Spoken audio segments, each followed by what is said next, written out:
Morning everyone, I hope you're well. Just wanted to give you a quick update on the Chancellor's announcement last week. I was hoping to give you a little bit more detail about the process and how things are going to pan out, but that detail has not come to fruition yet, which is a little bit frustrating. So I've delayed my overview so that I give you that detail, but unfortunately it's not available. So I thought I really did need to get something out about what's going on with things, and I'll go into more detail as and when it comes out. So obviously last a week or so ago the Chancellor announced the phases that were going to come out of the COVID sort of virus, and he's put some support in place regarding job retention as the furlough scheme starts to plan. So he's done a few things. Some of them I'm not particularly, I don't see the point in them if I'm brutally honest, but there's some support I suppose that can be used to some benefit. So I'll jump straight in. So the job retention bonus. So this is for employers who retain the services of people that were furloughed during the period that was allowed to do so. If you've got to continue to employ people to the 31st of January, they've got to be in continuous improvement, and you will receive £1,000 bonus, which will be paid in February. Now, I'm not entirely sure where the incentive is to retain somebody's services for 5-6 months for a cash flow bonus. Well, I suppose it's 3 months if I'm honest, for £1,000 one-off payment. Ultimately, if the job is unviable, then I suspect the wage is much more than that, and therefore the £1,000 is pretty insignificant in the decision making. So I can't imagine many people will be making the decision to retain people to get £1,000 payment in 4 months' time. But nevertheless, if you do retain people, particularly good for directors who have been furloughed during the period, because you're still going to be around, and your spouses, your partners, your husbands, your wives, they're probably still going to be around. Key members of staff may also be around. So there is something in there. But again, how we go about applying for that, we have no real idea. So as soon as we do, we will let you know. But yeah, it's something. The next thing was the Kickstart scheme. So the Kickstart scheme was where employers will receive funding for new jobs that have been created for people that are on universal credit aged between 16 and 24. And the government will pay a maximum of 25 hours a week at national minimum wage. The government will also cover the national insurance and will cover the pension contributions, and the aim is to get people off the universal credit to ensure that there's no to reduce the risk of long-term unemployment. Employers are eligible to top up the claim, so if you wanted to pay somebody more than that you are perfectly entitled to do so, but the government will only make up the national minimum wage. This one is probably a little bit more powerful than it would have been pre-COVID, because you were able to go on universal credits very quickly. So probably with the greatest respect in the world to everybody on universal credits, and as stereotypical, most people on those there'll be a higher calibre of team, a member potentially on the universal credits because of the situation that we're in. So there could be some nuggets to be picked up there in terms of the people that are available. I do think there's some good options in there. So that's something to look at and explore. Again, no real concept on how we're going to apply for this, or etc.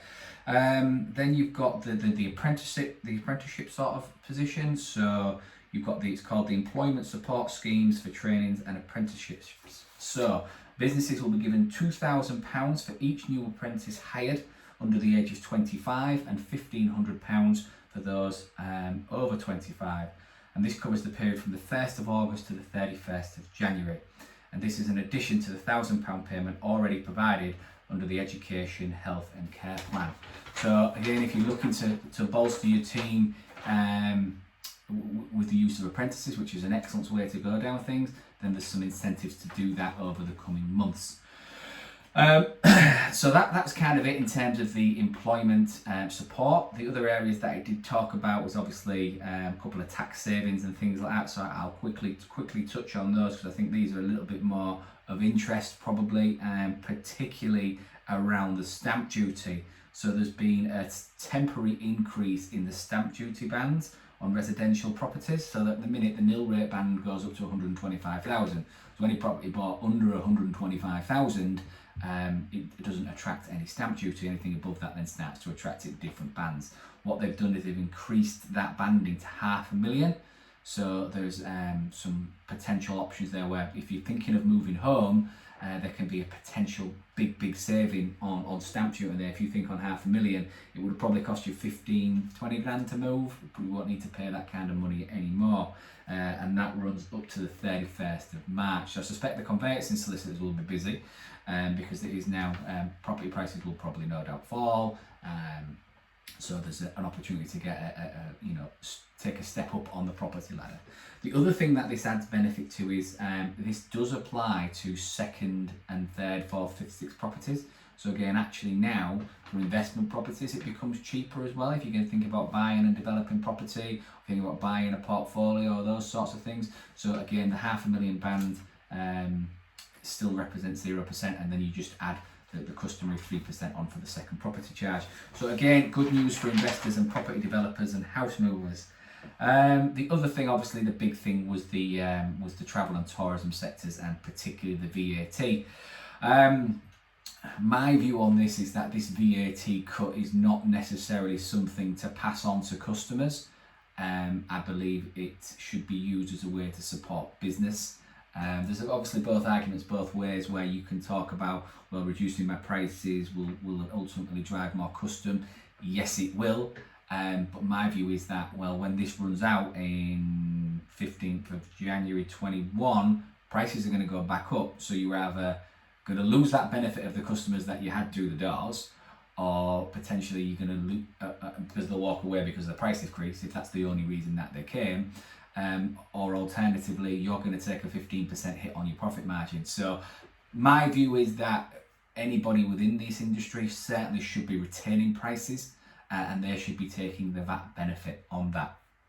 So the basic gist is that standard rate will be cut from 20% to 5% on most tourism and hospitality related activities.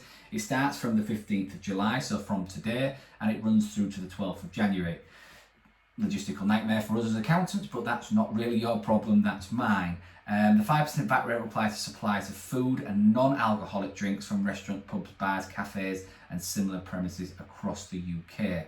The reduced 5% rate of VAT will apply to supplies of accommodation and admissions to attractions within the UK.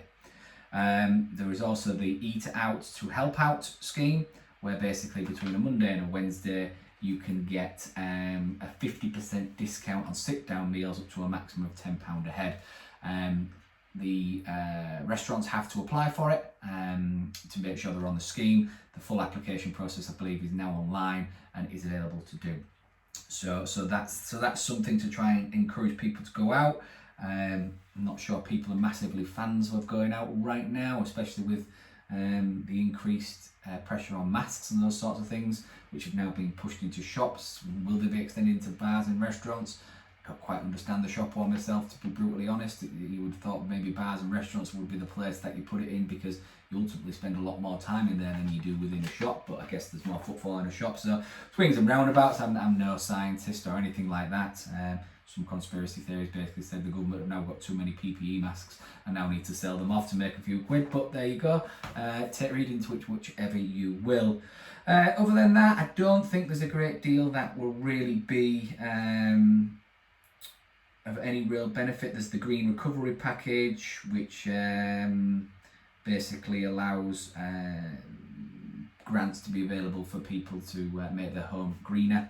So there's a little bit of information around that. Other than that, additional funding, 1.5 billion into hospital maintenance and upgrades, 100 million to improve the local road networks, 1 billion to rebuild schools in the worst condition in England, plus 760 million for key maintenance for work on schools.